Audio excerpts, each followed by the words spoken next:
Buenas tardes a todos, bienvenidos a este simposio auspiciado por el Laboratorio Bayer, que a la verdad le agradecemos por darnos este espacio como para poder discutir y para poder, analizar un poco la evidencia que ha sido mucha y abundante. La idea es discutir realmente el rol de la anticoagulación y de la terapia antitrombótica óptima, tanto sea en la enfermedad coronaria crónica como en la enfermedad vascular periférica. Para ello vamos a contar con, nos va a hablar el doctor Juan Valle-Raleigh sobre los avances en el síndrome coronario crónico y un poco a la luz de las guías europeas. Después va a seguir el doctor Ignacio Bluro, que nos va a hablar de antiagregación más allá de las guías, también en enfermedad vascular periférica.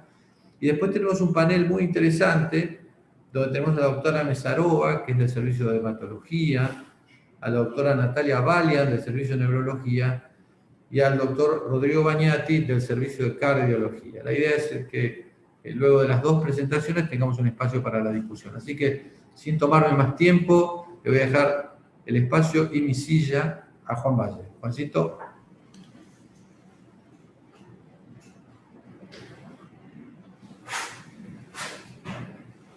Bueno, gracias Daniel por la presentación.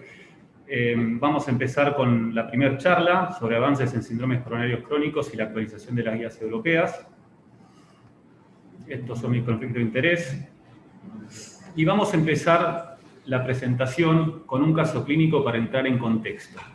Se trata de un paciente de 72 años, masculino, con antecedentes de un infarto no Q, hipertensión arterial y una diabetes mellitus.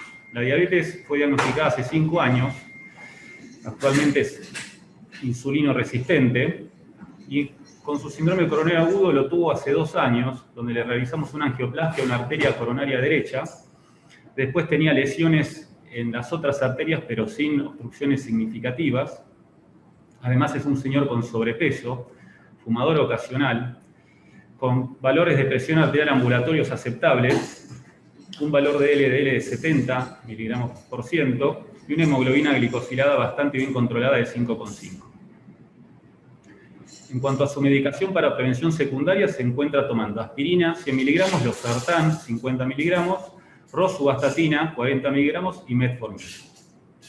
A partir de este caso vamos a desarrollar 2 preguntas a lo largo de la charla, y una es ¿cuál es el riesgo de eventos en el seguimiento de este paciente? Y la otra es si, además de la terapia que se encuentra tomando actualmente, necesitaría algún tipo adicional para evitar eventos en el seguimiento. Con respecto a la primera pregunta, tenemos la actualización de las guías europeas de síndromes coronarios crónicos. Cambiaron la nomenclatura, que antes la llamaban enfermedad arterial coronaria estable, por síndromes coronarios crónicos. Esto es para hacer mención a que esta enfermedad con frecuencia es progresiva y es heterogénea según la población. Y muchas veces tienen periodos de inestabilidad clínica que lo van a llevar a eventos MACE. Nuestro paciente, por ejemplo, lo habíamos encontrado, había tenido el evento coronario en este momento. Ahora lo tenemos en el consultorio, ya con algunos factores de riesgo controlados, otros no tanto. Y vamos a ver hacia qué lado puede llegar a evolucionar este paciente.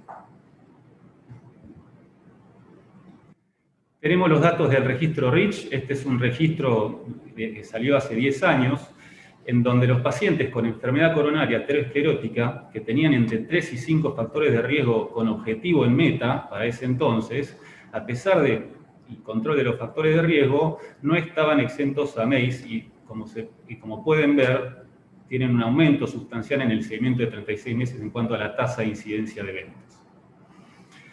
Por otro lado, sabemos que si bien hay un riesgo continuo en estos pacientes, hay comorbilidades clave que incrementan aún más el riesgo de MACE, como por ejemplo la insuficiencia renal, el antecedente de la diabetes, la insuficiencia cardíaca congestiva y la enfermedad polivascular. Cuando analizamos de por sí la diabetes, cuando se comparan pacientes diabéticos contra no diabéticos, los pacientes diabéticos les va peor. Mueren más por todas las causas, tienen más muerte cardiovascular y tienen más eventos cerebrovasculares y la combinación de todos estos. Por otro lado, sabemos que la enfermedad vascular, la aterosclerosis, cuando abarca más de 2 territorios, esto también aumenta significativamente la incidencia de eventos en el seguimiento. Con lo cual, tenemos en cuenta que este paciente no está exento a eventos en el seguimiento. Entonces surge la siguiente pregunta, si con esta terapia que se encuentra tomando alcanza o si necesitamos algún tipo más de terapia adicional. ¿Qué es lo que hacemos habitualmente en el consultorio? Normalmente nos basamos en 2 fundamentos fisiopatológicos. Uno es controlar los factores de riesgo para limitar la progresión de la aterosclerosis y estabilización de las placas. Y lo otro es la prevención de formación de trombos en placas que eventualmente se pueden romper o erosionar y causar eventos coronarios agudos. Para esto es lo que hacemos habitualmente. Enfatizamos mucho en los cambios del estilo de vida, especialmente la cesación del tabáquico y la reducción del peso. En cuanto a las terapias médicas, sabemos el rol de las estatinas en estos pacientes. Si el paciente es hipertenso, los IECA y los IARA2. Y en los pacientes diabéticos, depende del perfil metabólico, pueden llegar a necesitar insulina o algún antidiabético oral. Con respecto a la terapia antitrombótica, sabemos que la indicación en estos pacientes para prevención secundaria es la dosis única con aspirina o en el caso que no la tolere con clopidogrel. Esto todo tiene muy buena recomendación con evidencia importante. Fíjense, 1A, 1A, en el caso de clopidogrel, si no tolera la aspirina es 1B. Más allá de lo habitual, esto lo hacemos en todos los pacientes, veremos cuáles son algunas alternativas que quizá le podamos ofrecer a nuestro paciente. La reducción adicional de LDL es muy importante. Sabemos que están las estatinas de alta intensidad, que cuando el paciente no se le puede bajar más el LDL, se le puede agregar ezetimibe, y tenemos evidencia bastante reciente con respecto a la inhibición de los receptores de PCSK9, que lograron reducir en forma sustancial los niveles de LDL en el seguimiento. También sabemos que la inflamación juega un rol importante, especialmente la inflamación humoral, en la generación de placas y en la progresión de aterosclerosis, y tenemos algunos datos del estudio CANTOS que valoraron el canakinumab, que ya los vamos a desarrollar un poquito. Y después tenemos las terapias que previenen adicionalmente el riesgo trombótico. Es decir, no solamente dejarlo con la aspirina, sino potenciar un poco más eso para ver si esto les va a generar beneficio en el seguimiento. En este sentido tenemos las terapias doble antiplaquetarias, como la aspirina y el clopidogrel o la aspirina y el ticagrelor en el seguimiento crónico. Estos son los estudios Carisma y Pegasus. Después tenemos cierto grado de evidencia con el Vorapaxar, que es un antagonista de los receptores plaquetarios de antitrombina. Esto actualmente no está en las guías. Y la otra alternativa terapéutica es la terapia de inhibición de doble vía. ¿Esto qué quiere decir? Es que el paciente tome una dosis baja de un antiagregante como la aspirina y una dosis baja de un anticoagulante como el rivaroxaban en el esquema COMPASS que ya vamos a desarrollar. Estos son los datos del estudio Odyssey, que fue un estudio que utilizó aloricumab, que es un anticuerpo monoclonal que inhibe los receptores de PCSK. Fueron 19.000 pacientes tratados con un seguimiento a 30 años. Y fíjense que la diferencia a favor del aloricumab fue con un riesgo relativo del 15%. Cuando vemos el endpoint primario combinado, esta diferencia fue de 9.5 versus 1.11, y esto no fue traducido en la muerte cardiovascular, que dio diferencias no significativas. A pesar de esto, esta medicación en las guías europeas tiene una indicación 1A en el caso de que el paciente esté con dosis máximas toleradas de estatinas y ezetimibe y no pueda alcanzar su meta de LDL que necesitamos. Por otro lado, los datos del estudio CANTOS, estos fueron pacientes post-infarto y los siguieron durante 5 años. Se utilizaron varias dosis, pero la dosis que les dio fue la de dosis de canakinumab de 150 miligramos, con una reducción de riesgo relativo del 15% en el seguimiento. Cuando uno analiza los números absolutos, fíjense que esta diferencia no fue tan importante, fue una diferencia de 0.4 eventos cada 100 pacientes por año. Y obviamente esto también se vio traducido en que no hubo diferencia significativa en muerte de todas las causas, muerte cardiovascular o stroke. Bueno, con respecto al riesgo prevenir adicionalmente el riesgo trombótico, tenemos por un lado las terapias de doble antiagregación plaquetaria. En este sentido, ¿con qué beneficiaron a los pacientes? Podemos ver que los riesgos relativos de estas terapias varían entre un 8 y un 17% según el estudio. Y también tienen algunos problemas estas terapias, que si bien reducen en forma relativa los eventos cardiovasculares, generalmente fue a expensas de un beneficio variable en el ACV, pero incrementaron bastante el sangrado y no hubo reducción en la muerte total o muerte cardiovascular. El otro tipo de terapia que hablamos es la terapia de la inhibición de doble vía. Como dije, una dosis baja de aspirina y una dosis baja de otro anticoagulante. ¿Cuál fue el razonamiento para evaluar la anticoagulación en estos pacientes crónicos? Primero que ya tenemos datos de estudios de hace tiempo, del estudio WARIS, un estudio que randomizó pacientes con warfarina para prevención secundaria de eventos cardiovasculares en pacientes coronarios crónicos.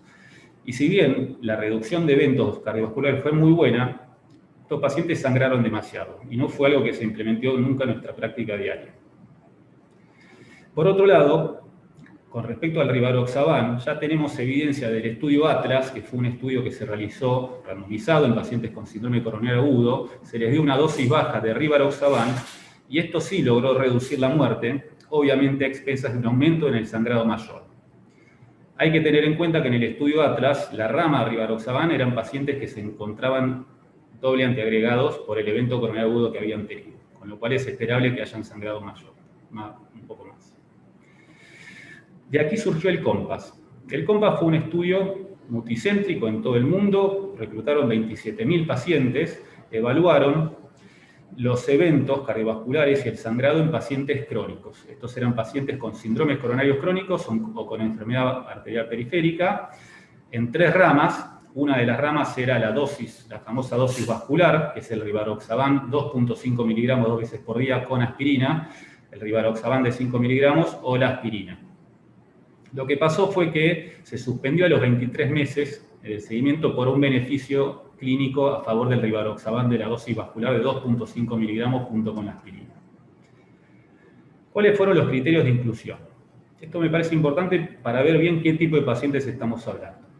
Eran pacientes con enfermedad crónica o vascular que hayan tenido un evento cardiovascular mayor, es decir, un infarto previo, una amputación o historia de revascularización.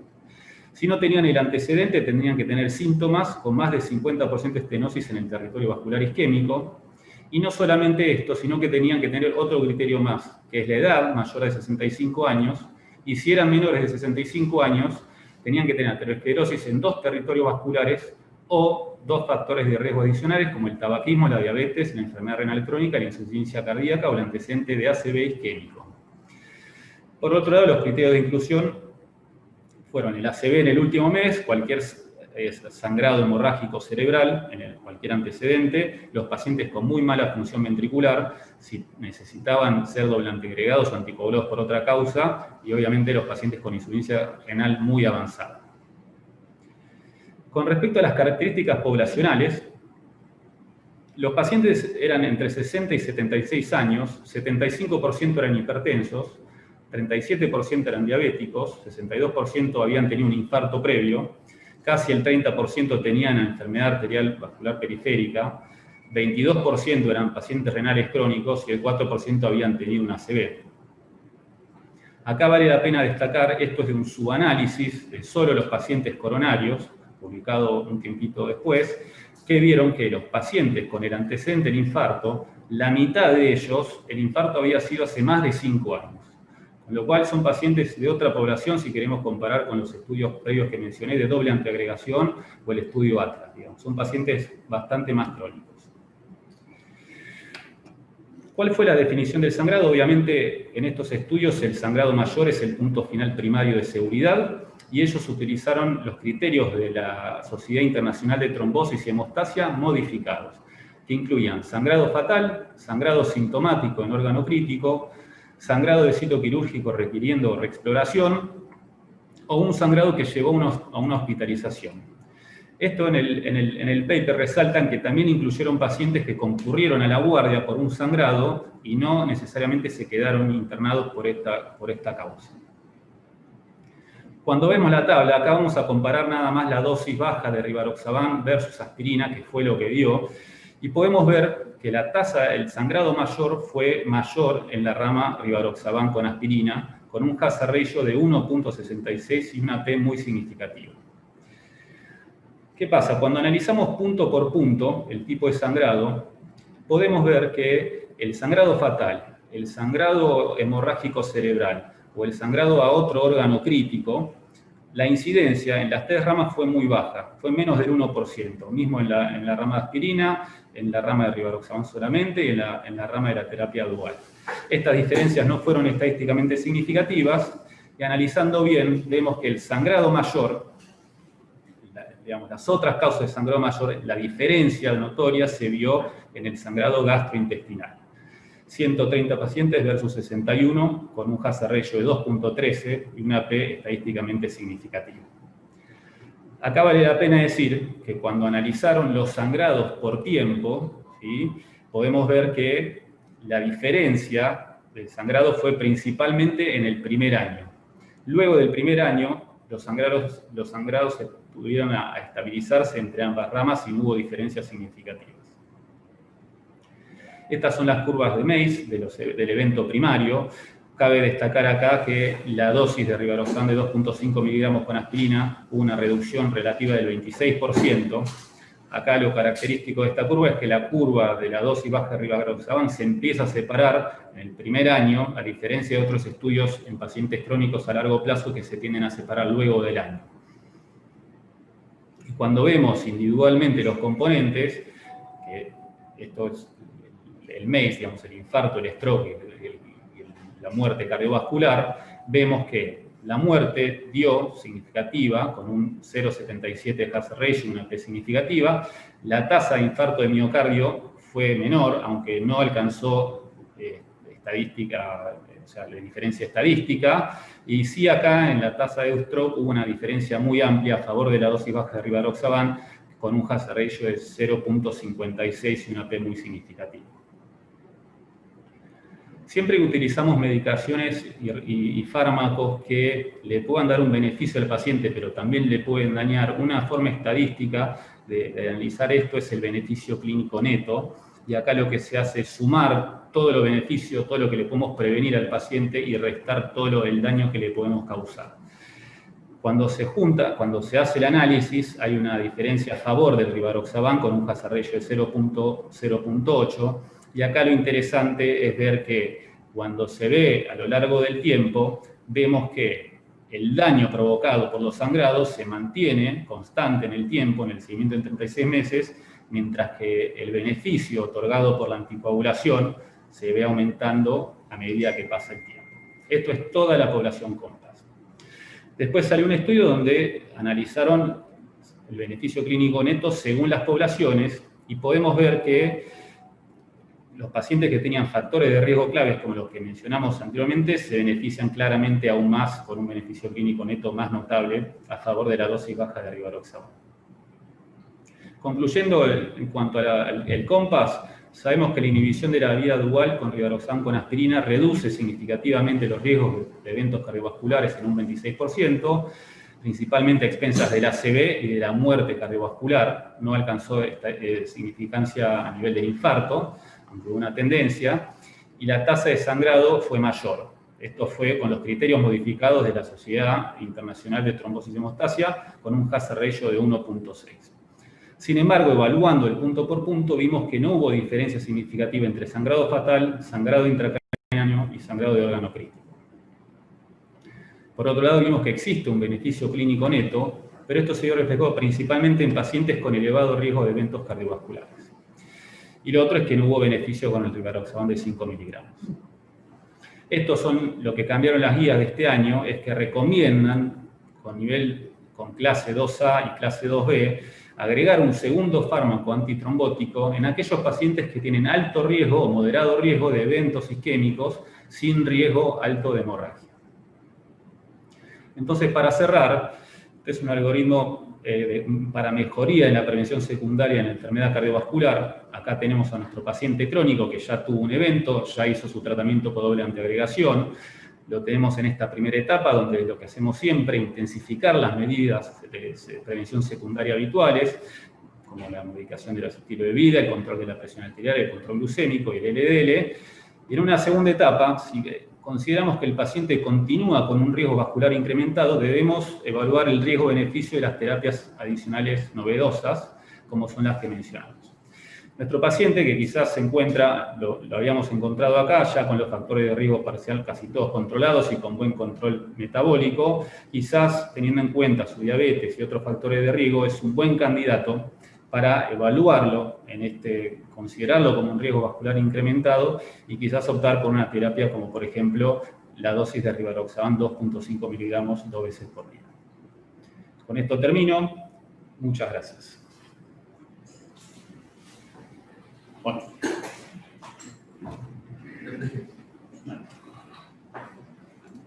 Bueno, dado que Juancito no lo presentó a Ignacio, acordado que habíamos quedado, vamos a hacer un poco de cambio de silla. Bárbaro, Juan. Entonces ahora sí lo voy a presentar a Ignacio Bluro, Nacho Bluro para nosotros. Es el coordinador de la unidad de enfermedad vascular periférica que tenemos en conjunto con el Servicio de Angiografía Digital y Diagnóstico por Imágenes, con Cardiología Clínica y con nuestro servicio de cardiología intervencionista. Y Nacho nos va a hablar de un análisis literario del COMPAS, así que bastante provocador el título. Nacho.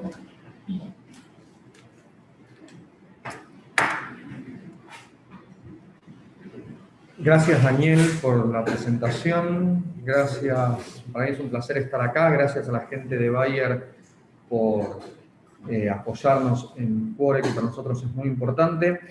Estos son mis conflictos de interés y yo voy a hablar de un análisis literario del COMPAS y voy a empezar tal vez no con una literatura muy sofisticada, voy a empezar con El patito feo de Hans Christian Andersen. ¿Y por qué hablar del patito feo? Porque yo voy a hablar de enfermedad vascular periférica, la cual es un poco el patito feo y olvidado de los síndromes vasculares, porque como vamos a ir viendo, si nosotros miramos y yo les digo que un paciente que tiene enfermedad polivascular tiene más eventos que un paciente que tiene enfermedad en un solo lecho vascular, le va peor, todos lo entienden, pero si yo les digo que un paciente que tiene enfermedad vascular periférica, es decir, un paciente que claudica, le va peor o tiene más eventos que un paciente que cuando camina le duele el pecho, ustedes me van a decir, no, ¿cómo que a alguien que le duele las piernas se muere más que a alguien que le duele el pecho cuando camina? Y yo les digo, sí, eso es así, y eso lo dicen muchos trabajos, no solo uno, y también que si ustedes miran en el circulito del medio, ven que también los pacientes con enfermedad vascular periférica son los que más con enfermedad concomitante de otros territorios tienen. Entonces, son los que más enfermedades de lechos vasculares tienen y son los pacientes que más eventos tienen, aunque tengan una enfermedad de un solo lecho comparados con los coronarios. ¿Y eso cómo lo explicamos? ¿Cómo entendemos eso? Y básicamente yo creo que lo entendemos por un concepto oncológico. ¿Cómo es el concepto oncológico? Si viene, yo tengo dos tías, una viene y me dice que me encontraron un pequeño pólipo en el colon, y yo le digo, quédate tranquila, tía, yo no sé nada de oncología, pero el pólipo se saca y vas a estar bien. Y la otra me dice, mira, me encontraron una oclusión intestinal con una gran masa tumoral que me produjo una obstrucción. Y le digo, tía, estás complicada. Entonces, ¿y por qué está complicada? Básicamente porque tiene una distinta carga de enfermedad, tiene mayor carga de enfermedad.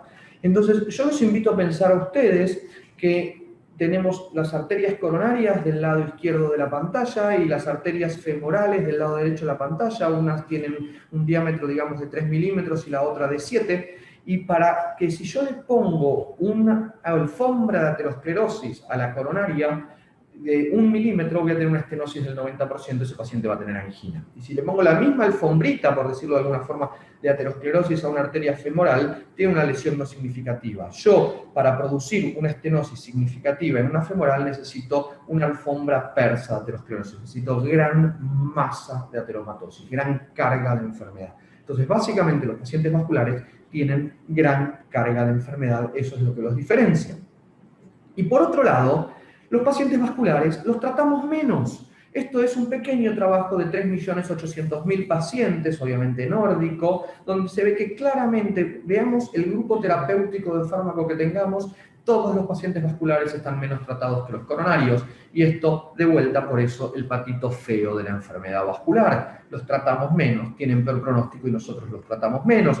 ¿Y qué pasa en nuestro medio? Lo mismo. Este es un trabajo nuestro donde dijimos, bueno, no vamos a ver solamente los pacientes vasculares, vamos a ver los vasculares revascularizados. Si están revascularizados, seguramente, o porque tienen una cirugía, o tienen un bypass, bueno, seguramente están más tratados. No, los pacientes con revascularización periférica alcanzan mucho menos las metas terapéuticas que los pacientes con revascularización coronaria. De vuelta, la enfermedad vascular periférica es el pobre patito feo.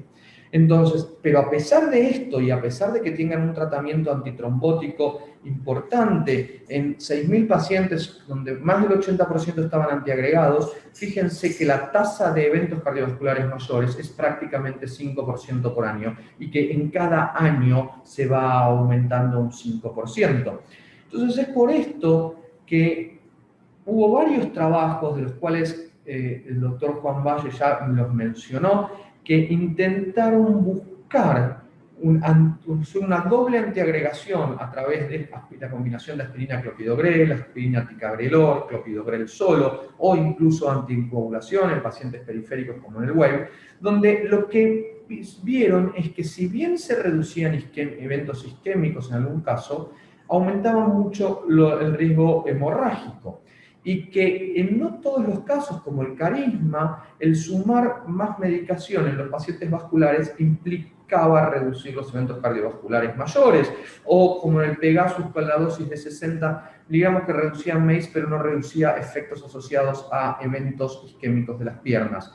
Y que cuando usábamos Sintrom, anticumarínicos, en el estudio WAVE, se reducían eventos, pero el riesgo de sangrado aumentaba 4 veces el riesgo de sangrado mayor.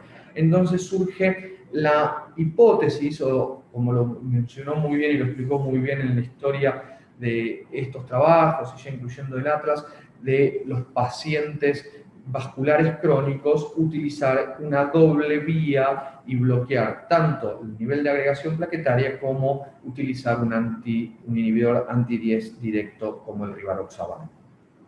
¿Y esto en qué se basa? Que cuando nosotros miramos la fisiopatología de lo que le pasa a los pacientes vasculares periféricos, es tal vez levemente diferente de lo que estamos acostumbrados a pensar en pacientes coronarios. Y es diferente por varias cosas. Es diferente porque son arterias que tienen un flujo distinto. Las arterias coronarias se perfunden en diástole, las arterias de los miembros se perfunden en sístole con un flujo trifásico, con un flujo que tiene una pulsatilidad diferente. Son arterias mucho más largas, son arterias mucho más grandes y donde el flujo se comporta en forma distinta y donde la enfermedad aterosclerótica también se comporta en forma distinta.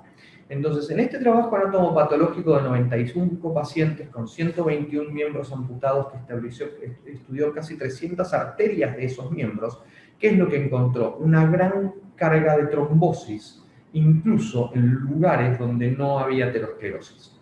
Entonces, cuando en el trabajo se analiza que la presencia de aterosclerosis, la ausencia de aterosclerosis, tanto a nivel suprapatelar como a nivel infrapatelar, que sabemos que se comportan distintos, la enfermedad suprapatelar es una enfermedad más de la aterosclerosis clásica del tabaquismo y la infrapatelar es una enfermedad más de los pacientes diabéticos, vemos que a nivel suprapatelar predomina la carga de ateromatosis, pero a nivel infrapatelar predomina el evento trombótico. O sea que hay trombosis en lugares donde no había claramente enfermedad aterosclerótica. Entonces, esto es un poco lo que nos da la entrada o nos introduce a la posibilidad de usar un anti-10 en pacientes con enfermedad vascular periférica. Y como ya lo mostró muy bien Juan, vemos que en el estudio COMPAS, que randomizó 27.000 pacientes a 3 grupos, era un estudio donde encontramos 7.470 pacientes vasculares. Es al día de hoy el estudio más grande que tenemos en pacientes con enfermedad vascular periférica, donde muchos de estos pacientes eran vasculares y su criterio de inclusión era exclusivamente el hecho de ser vasculares, sin necesidad de tener enfermedad coronaria. Entonces esto nos brinda mucha información. ¿Y qué es lo que vemos? Que en el grupo de pacientes, en el grupo global de pacientes, de los 27.000 pacientes, se vio una reducción de riesgo absoluto de 1,3%.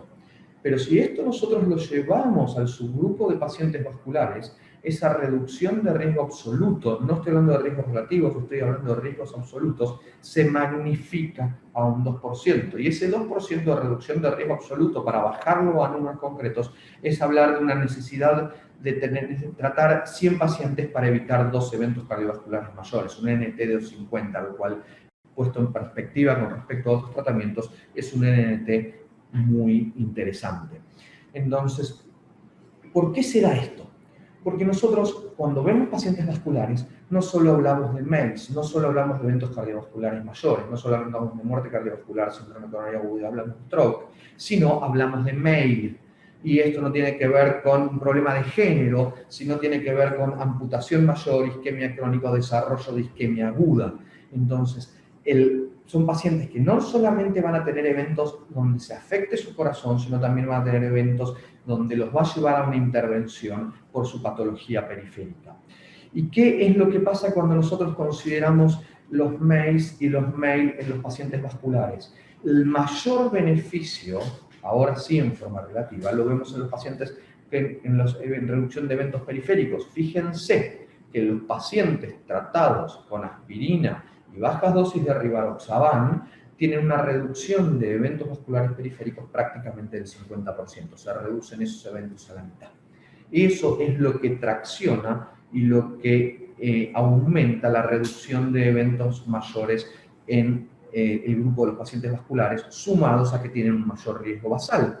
Fíjense que esto reduce 70% la amputación mayor, 60% todas las amputaciones vasculares, 44% de reducción de isquemia aguda y 33% de la reducción de isquemia crítica, que es algo que en pacientes, sobre todo en pacientes diabéticos, es muy desafiante y para nosotros es una gran carga de enfermedad muy difícil, un desafío terapéutico muy difícil una vez que el paciente desarrolla la isquemia crónica y cómo lo tratamos. Pero bien, ustedes me dicen, bueno, está bien, eso vale mucho en términos relativos, pero en términos absolutos no es tanto.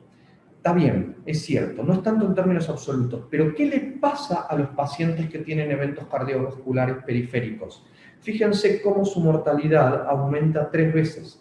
Si un paciente tiene un evento vascular periférico, la mortalidad aumenta 3 veces respecto a los pacientes que no lo tienen. Y el riesgo de que se ampute aumenta prácticamente 200 veces, va de 0,1 a 22. Entonces, ese evento, el tener ese evento para el paciente que lo sufre, realmente es un cambio y un giro de timón hacia la desgracia en su evolución global como paciente.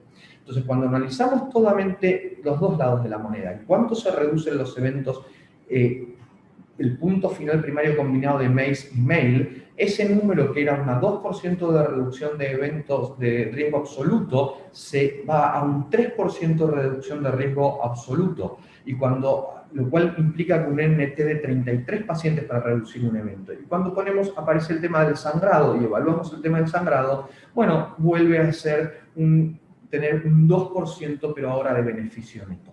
Entonces, digo, bueno, listo, tenemos por un lado una reducción de eventos que es muy importante, un aumento del sangrado en estos pacientes, pero ¿en qué pacientes nosotros vamos a decir, bueno, cómo puedo maximizar más allá de ese 2% el beneficio de un tratamiento antiagregante y un anticoagulante débil directo? Y bueno, básicamente en aquellos pacientes que tienen más de enfermedad del lecho vascular, si yo veo cuál es el beneficio en pacientes que tienen más de enfermedad de más de un lecho vascular, vemos que es mucho mayor y se magnifica respecto de los pacientes que tienen enfermedad de un solo lecho. Los pacientes que tienen insuficiencia cardíaca magnifican el beneficio del tratamiento respecto de los pacientes que no tienen insuficiencia cardíaca, los pacientes que tienen deterioro de la función renal respecto de lo que no tienen, y los diabéticos respecto de lo que no son diabéticos. Y fíjense que esta capitalización de beneficio va aumentando a lo largo del tiempo. ¿Y cómo lo entendemos esto? Porque las curvas se van separando y se separan más en los pacientes que tienen alguno de estos marcadores de riesgo que yo les fui mencionando respecto de los pacientes que no tienen riesgo. Entonces, si yo tengo un paciente que es vascular, que es diabético, que tiene deterioro de la función renal, que tiene insuficiencia cardíaca, que tiene múltiples factores de riesgo, son los pacientes que más se van a beneficiar. ¿Y qué pasa con el sangrado? Bueno, paradójicamente lo que se ve es que el sangrado mayor no aumenta en forma significativa a lo largo del tiempo. Y fíjense cómo esta curva en el gráfico de la derecha de beneficio neto se va magnificando y ese beneficio lo voy capitalizando a lo largo del tiempo. ¿Por qué tiene que ver esto? Probablemente porque lo que se ve a lo largo del tiempo es una disminución de los sangrados que tengan que ver con el sangrado más importante que se mostró en el estudio, que es el sangrado del tubo digestivo. Entonces, si nosotros lo miramos globalmente, los pacientes que más se benefician son aquellos pacientes mayores de 65 años, los pacientes que tienen más de un lecho vascular enfermo, tienen una estenosis carotidia, enfermedad carotidia concomitante, tienen diabetes, insuficiencia cardíaca, deterioro de la función renal, tuvieron enfermedad vascular periférica o un ACV previo o siguen fumando. Entonces, focalizándonos en lo que pasa en cuanto a MEIL, a los efectos vasculares, también encontramos, yo los invito a pensar que encontramos otra población más allá de la que dijimos. Y fijemos este trabajo de 16.800 pacientes con enfermedad vascular periférica y tengan en cuenta que los pacientes vasculares tienen 42% de amputación a 36 meses y 12% de amputación a 6 meses los pacientes con isquemia crítica que se revascularizaron. O sea, tienen un altísimo riesgo. Entonces, si yo tengo un paciente que tiene un evento crítico, una isquemia crítica, donde tiene pérdida de tejido, el riesgo de amputación a 6 meses de ese paciente es 12%. Por lo cual estoy partiendo con un gran hándicap y un paciente con altísimo riesgo, y estos son, como vimos, los pacientes con más riesgo, los que más se benefician de un tratamiento. Y ustedes me dicen, bueno, listo, pero los pacientes con isquemia crítica son pocos. Háblame de los claudicantes. Bien, ¿cuáles son los criterios en un paciente que no tiene isquemia crítica y tiene claudicación para que yo vaya a usar el índice tobillo-brazo? Pacientes que tengan un índice tobillo-brazo muy bajo o pacientes que tengan un índice tobillo-brazo alto, es decir, más de 1,3, que no tienen compresibilidad de sus arterias tibiales. ¿Por qué? Porque tienen calcificación, tienen enfermedad de la íntima y de la media. Entonces no se calcifica en la arteria y nos habla del grado de enfermedad vascular, y eso lo vemos principalmente en pacientes diabéticos y todos los días en pacientes con insuficiencia renal. ¿Y cuáles son otros factores de riesgo? En pacientes claudicantes, la diabetes me aumenta mi riesgo de casi 4 veces. Los pacientes que tienen un pobre inflow tibial, es decir, que tienen obstrucciones en arterias super arriba de los tibiales, o pacientes que revascularicé y solamente se revascularizaron los tibiales, se revascularizó la peronia, no hubo una revascularización de arterias tibiales. Todos estos pacientes tienen alto riesgo de amputación.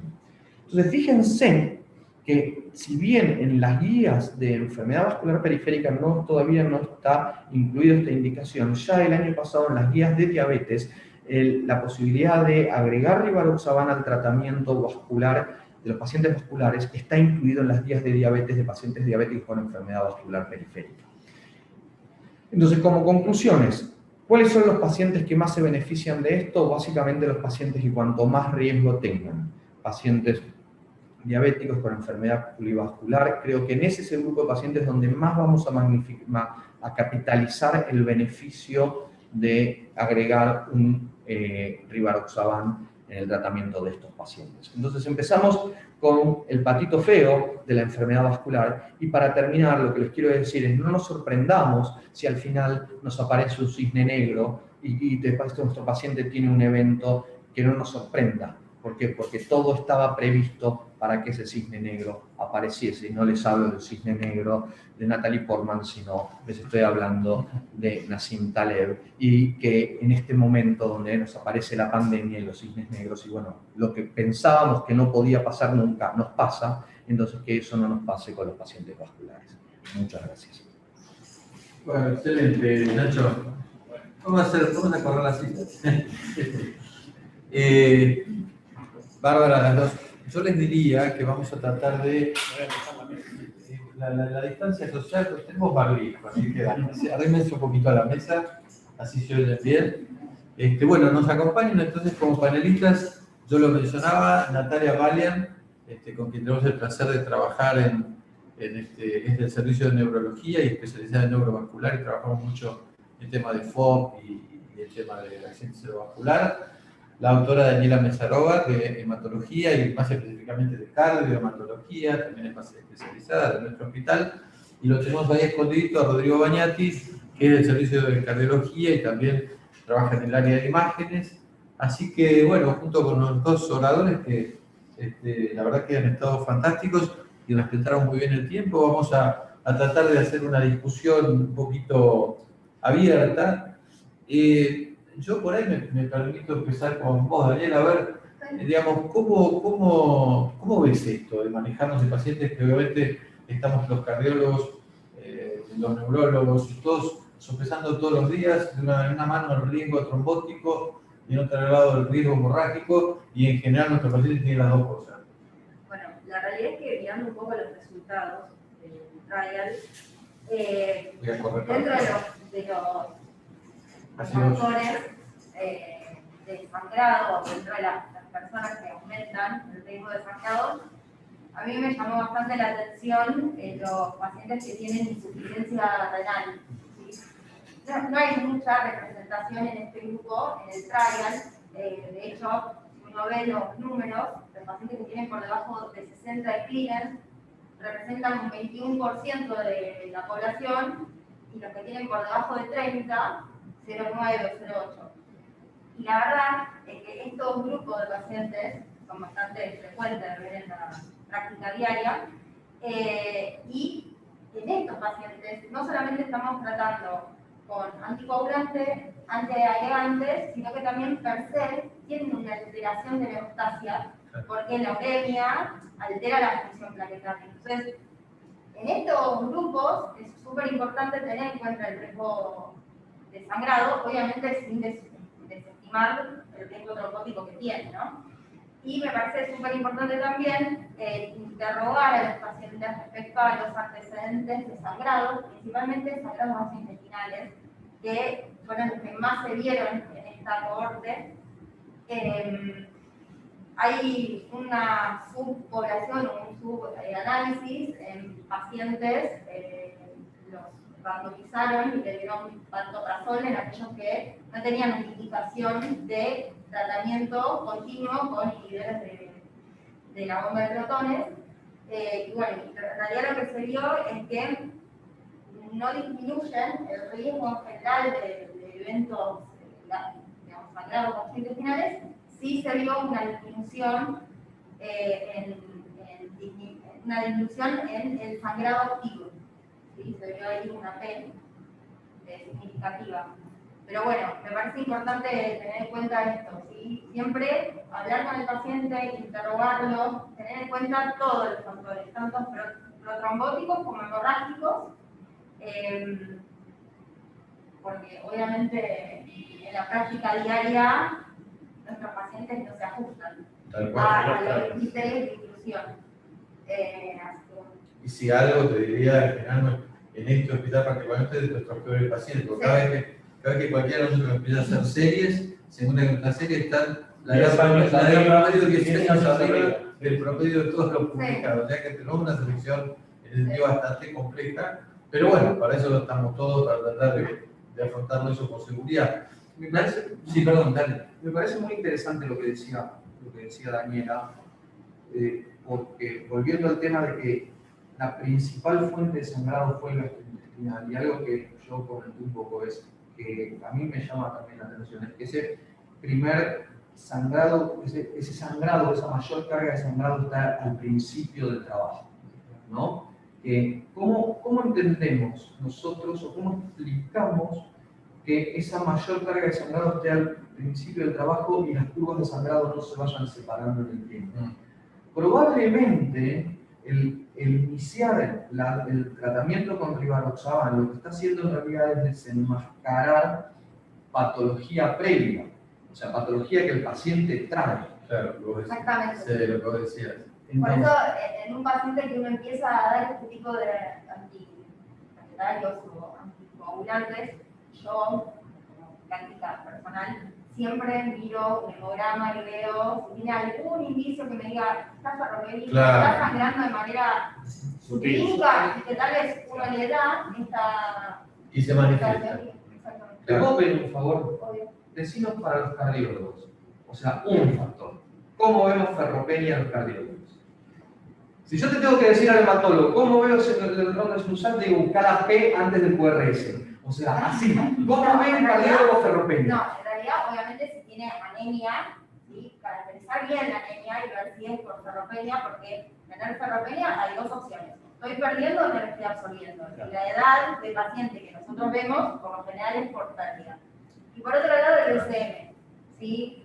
El BCM es como un poco un fullón. ¿Sí? Si un paciente viene con el BCM normal y de golpe empieza a hacer cada vez hay más microcitosis, ahí también pensar que probablemente esté perdiendo hierro. Entonces, son cosas que tal vez son sutiles, pero que uno tiene que prestar atención. BCM, volumen corpuscular medio. Sí, Okay. perdón. Sí. No importa, te digo que por ahí parece que fuera un estudio sofisticado que no me acostumbraba a en realidad es algo que todos lo tenemos, todos los hemogramas. Exactamente. Excelente. Nati, decime, ¿y cómo ves vos porque nosotros obviamente queremos prevenir eventos cardiovasculares, y estos los eventos cardiovasculares más importantes que hoy se incluyen en todos los MEIs o en todos los estudios como punto final, está obviamente el accidente cerebrovascular.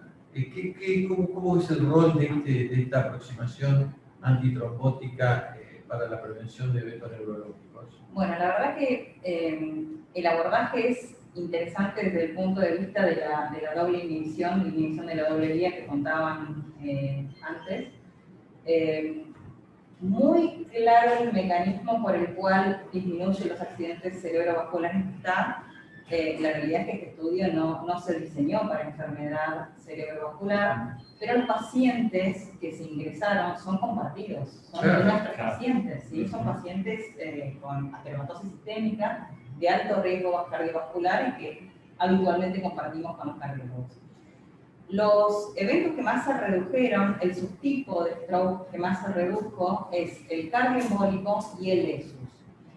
El ESUS es un subtipo de accidente cerebrovascular criptogénico que en las imágenes tiene características embólicas, que siempre nos quedamos con las ganas de anticoagular, pero a la luz de la evidencia, con un workup cardiovascular y neurológico completo, no tenemos que anticoagular. Se vio que en ese tipo de pacientes se redujo sustancialmente el riesgo de recurrencia, o sea que parece ser una buena estrategia de prevención secundaria, pero hay que tener en cuenta también el N de los accidentes cerebrovasculares incluidos, ¿sí? Pacientes con ACV había 300 y pico, casi 400, que llegaban a 1000 si uno tomaba isquemia silente, ¿sí? Pero no son eventos clínicos. Entonces, los resultados hay que tomarlos con precaución. Cuando uno habla de ESUS, porque cardioembolia, probablemente el paciente termine desde nuestra parte anticoagulado, todo es charlable, por supuesto, con el resto de las especialidades, según el resto de comorbilidades que tengan, pero bueno, la cardioembolia no nos hace dudar si hay que anticoagular. Claro. En cambio, dentro del ESUS es como una bolsa de gatos todavía, porque ahí puede haber desde cáncer hasta pueden haber... O sea, protrombosis, trombofilia... Trombofilia, fístulas claro. extracardíacas, claro. En fin, un montón de cosas, hasta dermatosis del arco aórtico. Entonces uno piensa por qué, digamos, este esquema también le pegó, hablando mal y pronto, a los ESUS. Tal vez en la terapia dual uno tiene en cuenta también ateromatosis generalizada, la del tallado aórtico, donde muchas veces también hay intracarotidia, ¿no? Que no es para revascularizar, donde muchas veces hay trombo blanco y trombo rojo sobreimpuesto. Es una de las teorías, una de las cosas que se postulan, obviamente no está exactamente probado, pero bueno, es una estrategia atractiva que creo que es para charlar en forma interdisciplinaria cuando nos llegan este tipo de pacientes. Quiere decir que vos decís, seleccionando el caso, uno podría encontrar un espacio aún, con la evidencia al día de hoy, podría encontrar un espacio para algunos pacientes indicarse. Tal vez para tenerlo en cuenta. Sí, okay. Obviamente se invita a, digamos, a promover más estudios también en el área cerebrovascular, ¿sí? Para poder esto generalizar y llevarlo sin ninguna duda a la práctica clínica diaria. Perfecto. Rodrigo, ¿y a vos cómo te influyó todo esto en tu práctica clínica cotidiana? O sea, ¿realmente has notado un impacto de esto ¿O estás analizando? Creo que todavía estamos analizando. Me parece que el impacto depende sustancialmente de lo que acaban de decir todos, de la selección adecuada del paciente. Claro. Eso es fundamental, ¿no? Porque, como bien dijeron todos, las mismas cosas que dan riesgo isquémico son las que están asociadas a riesgo hemorrágico. Y a nosotros nos gusta dicotomizar en los estudios, porque la verdad que los pacientes son un continuo, y encontrar ese punto justo entre cuánto es demasiado riesgo isquémico y cuánto es demasiado riesgo hemorrágico y quién se va a beneficiar, no es fácil. Creo que como vos decías, de la hemorragia efectiva, de mostrar que las curvas se dividen rápido, eso demuestra que no se seleccionó adecuadamente, o sea que es como que una anticoagula o sangra o no sangra, y si sangró quizás es porque no lo detectamos adecuadamente, no porque seamos malos, quizás porque falta todavía información para hacerlo, ¿no? Claro. Entonces creo que lo que es fundamental ahí es la adecuada selección. Porque algo que pensaban ustedes, ¿estos pacientes les parece que es una población rara, muy seleccionada? Tiene mucha variedad externa, son pacientes de todos los días, digamos, ¿no? Son pacientes hiperfrecuentes, digamos, y tenemos todo un espectro, y por ende también es un grupo muy heterogéneo, que es fundamental elegir ahí el paciente ideal que se va a beneficiar. Desde el punto de vista clínico, me parece, y también hasta desde el punto de vista de cosas más sutiles, como tipo el territorio, el grado de lo bueno o mala que haya sido la revascularización, ¿no? La presencia o no de trombosis. Sin duda. Y bueno, me parece también novedoso hablar con respecto a otro estudio que contaba Juan, el tema de que estamos combinando dos mecanismos diferentes, ¿no? Que creo que va a tener una especie de cosa. Tener dos mecanismos de agregación y anticoagulación, estamos abarcando un espectro más largo, ¿no? Sí. La trombosis puede ser que está muy representada en la enfermedad vascular periférica y la esclerosis que sabemos que la causa de todo eso. Yo pensé cuando Nati decía probablemente hay una serie de mecanismos o de expresiones clínicas que no encontramos y que esta estrategia termina mejorándolas, es como la inversa de lo de la hemorragia, que vos te mencionabas, y Nacho también. Por ahí en esto, con esta terapéutica nos pone de manifiesto un foco de sangrado subclínico, y en este caso a un foco embolígeno no encontrado lo apacigua con el tema de la estrategia robótica más agresiva. Sí. Así que bastante tentador, pero claro, sí. Habitualmente decimos que a los pacientes, los están escuchando, decimos los pacientes que están en un ensayo clínico les va mejor que los pacientes que están en la práctica cotidiana, Sí. ¿no? Pero también nosotros tenemos una fortaleza en la práctica cotidiana, que no la tienen los pacientes en los ensayos clínicos. Los pacientes en los ensayos clínicos, por protocolo, entran y se les pone un tratamiento, y se les instaura un tratamiento, y ese tratamiento tiene que seguir. Y no seas claro. Y no se ajusta. Entonces, esto es la diferencia entre un cohete y un misil. Entonces, yo disparo un cohete y se prende el motor cohete y va para adelante. Pero en embargo, el misil tiene inteligencia, o sea, sigue a su blanco. ¿Qué quiero decir yo con este concepto? No nos olvidemos de la reevaluación constante de nuestros pacientes. O sea, yo tengo un paciente hoy que no tiene anemia, tiene un BSM normal, le empiezo a agregar esto, tiene una función renal normal, y yo lo voy a dejar un tratamiento que es crónico. Entonces yo no puedo pensar que este paciente va a seguir así durante 10 años. En cada consulta yo tengo que decir, como miro si alcanzó el nivel de LDL, como si miro si alcanzó el nivel de presión arterial, tengo que tener en mi panel de control, detener la función renal, cayó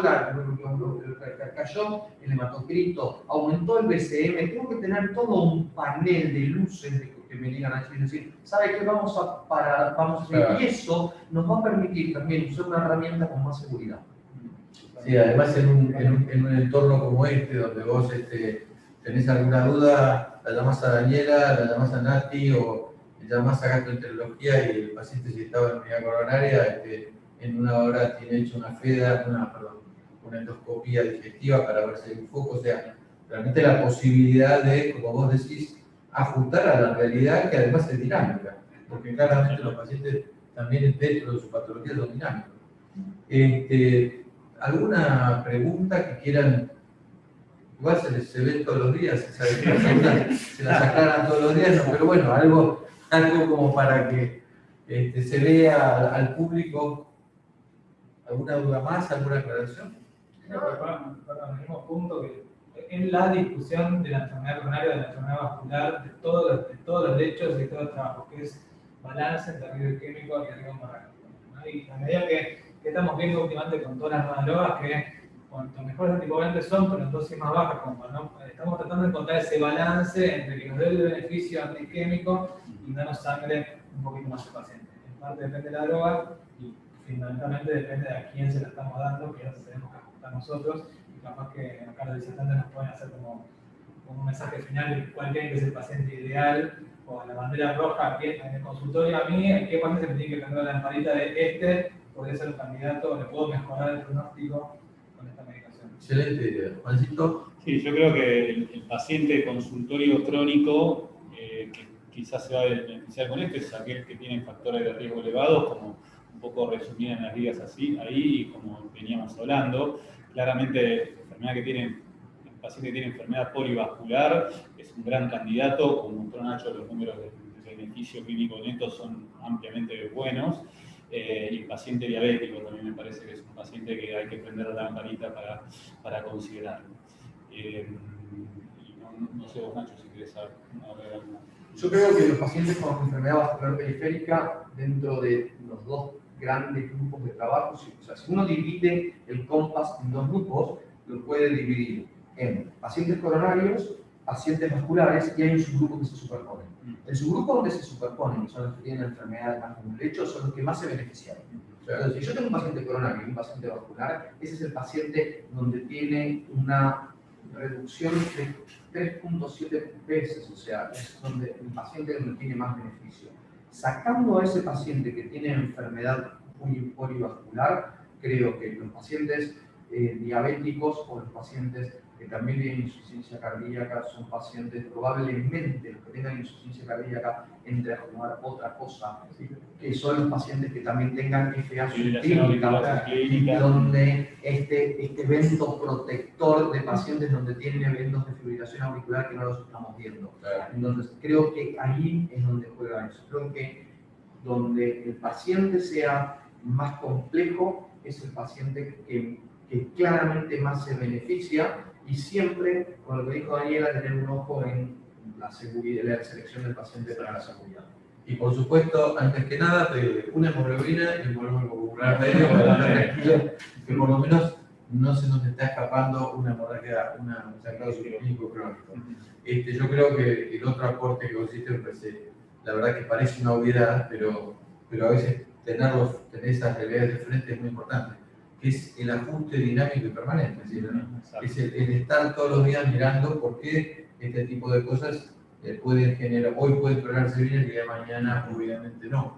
Y creo que un poco lo que decían ellos se ajusta probablemente la indicación que vos decías, o sea, cuando tenés un paciente un pan vascular que tiene sospecha de cardioembolia o de focos encontrados, probablemente ese podría ser. Y no se puede extrapolar todavía en forma sistemática, porque no tenemos obviamente. Pero sí gusta el paciente panvascular severo con enfermedad ateromatosa, el paciente que tiene alto riesgo cardiovascular, como lo mostró todo el estudio, como han dicho todos ustedes, ese paciente que probablemente tenga algún mecanismo que no estemos encontrando, si bien no lo podemos todavía traspolar, es al que le prestaría atención y en el que uno tal vez puede contemplar este tema charlado. ¿Y la gravedad del cuadro neurológico te impulsa más?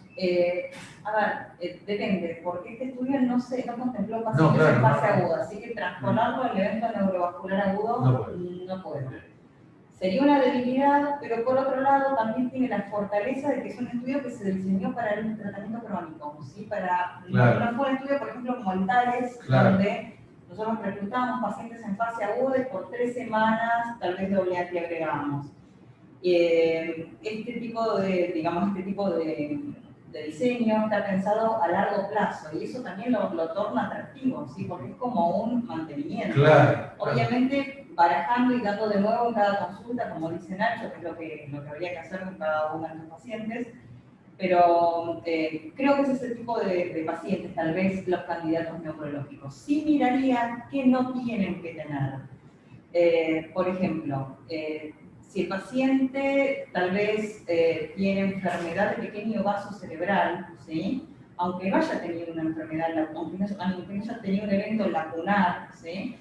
Miraría que esa enfermedad de pequeño vaso no sea combinada de pequeño vaso isquémica y hemorrágica, que suele coexistir. Entonces, ojo con nuestros pacientes que tal vez tienen gran cantidad de microsangrados cerebrales, ¿sí? Donde tienen una fragilidad que los predispone a una complicación que contrabalancearía todo este beneficio. Claro, ¿sí? claro. Pero bueno, es para pensar.